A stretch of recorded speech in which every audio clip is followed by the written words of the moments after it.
What is up, everybody? What's going on? It's your man, Big B. Just wanted to jump on and talk to you guys today about some Steelers football. Basically, talk to you guys today about NFL rule changes.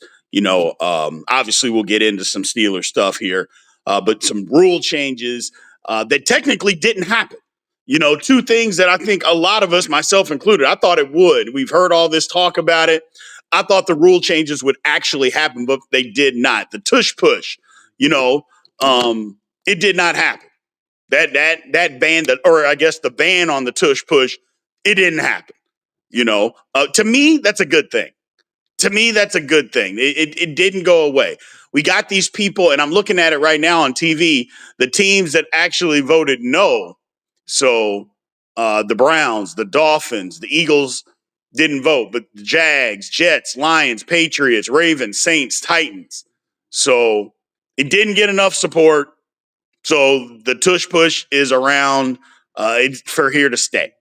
And for me, I don't know how the Steelers really are going to navigate that. I mean, they did a decent job. Well, I take that back. They did an okay job last year. They didn't really have a tush push kind of guy. I mean, Russell Wilson wasn't that guy. We really didn't see it with Justin Fields. If Aaron Rodgers is going to be the quarterback, are we really going to be able to take advantage of that? No, Will Howard would, but that's just not something that I see us taking advantage of right now. So doesn't really come into play for us. But like I said, I thought it was crazy that they were trying to take out a real football play and eliminate that from us being able to take. I just think that is absolutely insane that you're trying to take away a football play. I'm like, my goodness. I mean, all the rules and everything that goes on now, and now you're trying to eliminate that? That just didn't make sense to me. Just literally just didn't make sense to me. So I am glad that it's still around. I'm glad it stuck around. And then the other rule change, this one I got a hard time with. I got to fight back on is the whole playoff teams and basically the seeding of playoff teams by their record. Now, there's so many people that believe, hey, winning the division is the most important thing. Is that if you win your division, you should be rewarded with a home playoff game. I just don't believe that. I believe that winning the division is important. I believe winning the division is extremely important. But what happened to Minnesota last year is a travesty. They won 14 football games. And because somebody won 15, I got to go on the road and play somebody who won 9? What are we talking about? Or 10 games? To me, it's just not fair. It's not fair. Here's another example of that. Now, I don't think this happened last year. Matter of fact, I know it didn't. But let's just say Minnesota, they won 14 games, or just any team. It doesn't have to be Minnesota. Any team wins 14 games. During the regular season, they beat a division winner and just beat the brakes off of them. But because somebody else in the 14 teams division actually wins the division and wins more games, now I have to go to this team that I already beat, blew them out, but because they won their division, I have to go there? That doesn't make sense to me. That doesn't make sense to me. That doesn't make sense to me at all. Doesn't make sense to me at all. So it is what it is. It is what it is, man. It's crazy. It's just crazy. Will Smith's in here. Apparently, Will Smith is in love with me. So, but that's okay, Will. We appreciate you. We appreciate you. But yeah, that just doesn't make sense to me at all. Just doesn't make sense to me at all. I don't agree with it. Look, I understand that winning your division is important. It is important. But if I finish and I win 4 more games than you do in the same conference, and I don't win my division, that means I have to go, like, I have to be the 6th seed and you're the 4th seed. Come on. I just don't, that doesn't jive with me. Doesn't jive with me. Winning your division does mean something, but winning more football games, because ultimately, isn't that what we care about? Who wins the most football games? Last time I checked, that's what mattered the most, is winning football games. So that's what matters the most. So I don't know, man. I don't know. I just, it's crazy. It's just crazy. And as far as the tush push, I mean, I get it. Look, the tush push is what it is. You can't deny or take away a football play because some teams are good at it and some teams aren't. It's not like every team in the National Football League is good at the tush push. They're not. So every team's not good at it. Now you're going to eliminate it because somebody has learned how to perfect it? I mean, well, damn. That would be like saying, you know what? You can't run any more go routes because we figured out that we can just throw a go and we can catch them all. So because we can catch every go route, we're going to outlaw it because you can't stop it. Huh? And I know what they talk, well, it's the safety of players. Man, the NFL don't give a damn about the safety of football players. Otherwise, they wouldn't have added a 17th game. So don't give me this that they care about the safety of players. They haven't ever cared about the safety of players, and they're never going to care about the safety of players. That's just never going to happen. It's never going to happen. So Felicia says, nah, I mean, nobody's been hurt from it. I mean, people get hurt on 1-yard runs all the time. So are we going to outlaw 3rd and 1? Hey, you can't run the ball on 3rd and 1. You can't run the ball inside on 3rd and 1. You can't give the ball to a fullback on 3rd and 1. You can't do it. When they're literally fighting for every, and hey, when the ball's on the goal line and it's inside the 1-yard line, you can't run the ball in between the tackles. You can't do that. Nope. That's basically what you're saying as far as the tush push. That's what we're saying. I get what you're saying, Felicia, as far as people being injured. People get hurt without even contact happening to them. People blow out knees with zero contact. You can't legislate physicality out of football. They've tried, and what do we all say? It stinks. It's 2-hand touch out there. It's flag football. I mean, there's just some things. So I don't think the defense has a ban on pushing. Like, the defense can push guys on that play. There's no ban on that. What the ban is on 4th down, where they don't allow you to push people on field goals and extra points. They don't allow you to do that. But on a 4th down quarterback sneak or 3rd down quarterback sneak, you can push guys. They don't have a ban on you pushing guys.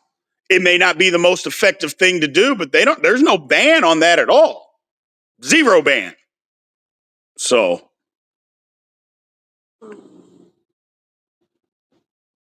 but that's,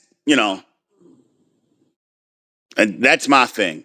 I believe that the tush push is just a play that a few teams, it isn't even everybody. It's just a few teams have perfected. And because they have perfected it, now people are mad about it. So now people are mad about it. My man Lance, he brings up a good point here. He said it's going to get to the point where everyone will be doing it and it becomes automatic. Eventually, it'll be like automatic extra point. They'll have to do something to make it competitive. I mean, that's a good point that they could do that, but They used to say extra points were automatic too. And what'd they do? They moved it back. So, and so you're right. But what are you going to do? Hey, it's third and less than a yard. Fourth and less than a yard. You can't run the ball in between the tackles. Is that what we're really going to say? You have to line up in the shotgun on third and fourth and less than a yard. Come on, man. They've done enough physicality. And just because it's automatic, and it isn't automatic. For instance, remember last year the Pittsburgh Steelers had a game it was at the end of the year against the Cincinnati Bengals. It was third and less than a yard. We tried a quarterback sneak and didn't get it. And then had to punt. Do y'all remember that? Because I remember that. So it isn't automatic for everybody. It just isn't. It just isn't. And once a team figures out how to stop it, it'll be difficult. That's exactly right. Or don't let somebody get within third or fourth in a yard. Don't allow for that to happen. You know, you don't have to let them get that close. There's no law that says you have to allow somebody to have third and one, fourth and one. So that's the difference. That's the difference. And you're exactly right. Josh Allen sure did. Now, I think Josh Allen actually got the first down, but that's a different conversation for a different day. So that's a different conversation for a different day. So.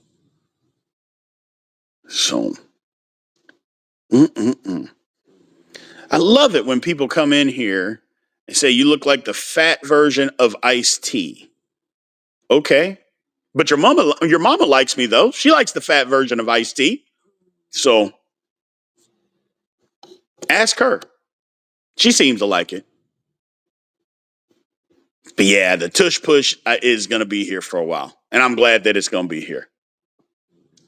I'm glad that it's going to be here. So, and then the playoff thing, I can't stand the whole playoff issue. I can't stand it. I can't. 14 wins, and I got to be a wild card because a team in my division won 15. Yeah, that to me, I think is garbage. I think it's garbage. I don't like it. Not one bit. Not one bit. Think they should be better. Winning football games has to matter. And they've taken the ability of teams, or they've basically said that the more games that you win, as long as you don't win the division, you have to be a wild card. I don't buy that. So.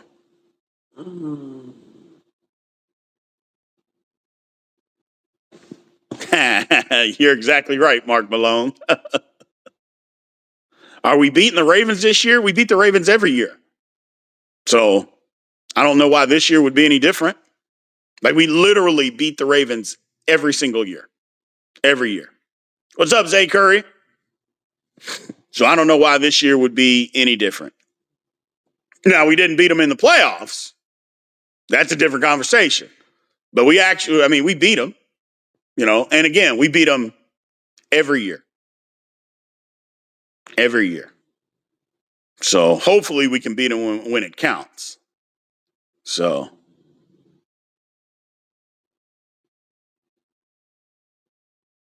Hopefully we can do that. We don't have Beastquake without division winners getting home playoff games. Well, okay. I mean, that's okay. In my eyes, it's okay. I think you have to reward winning football games more than only division winners. That's just my personal opinion. A lot of people think differently than that. They think division winners matter more. And I just don't believe that, because if you're in a weak division, and again, I just use the example. What if I play on a team and we win? Let's just make it realistic. Let's just say we win 12 games and a division winner wins 9.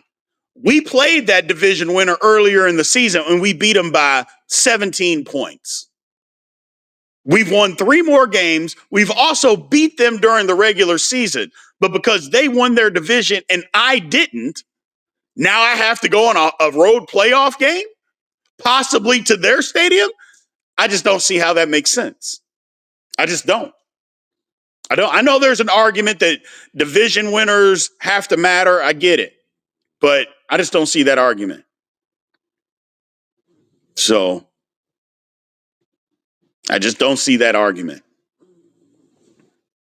I don't. I guess my question is, and for people that believe that, like, why do you have division winners so high? I guess would be a better question. So why do division winners so high on your scale? But unfortunately, I'm probably going to have to come back and do this because I'm getting a phone call. Somebody's coming out to do work on my house that was supposed to come 3 hours ago, and now they're calling me to come now. So, number one, I'm going to have a conversation on why they didn't come at the time, but I do have to have the work done. So, I apologize. I got to cut this one short, but I'll be back later. Yeah, I'll be back later. Give me an hour, a couple hours, and I'll be back. I apologize, but what are you going to do? What are you going to do? So we'll be back. We'll pick up this discussion when I come back, too. So I appreciate you guys. Thank you. And I'll talk to you guys in a couple hours, man.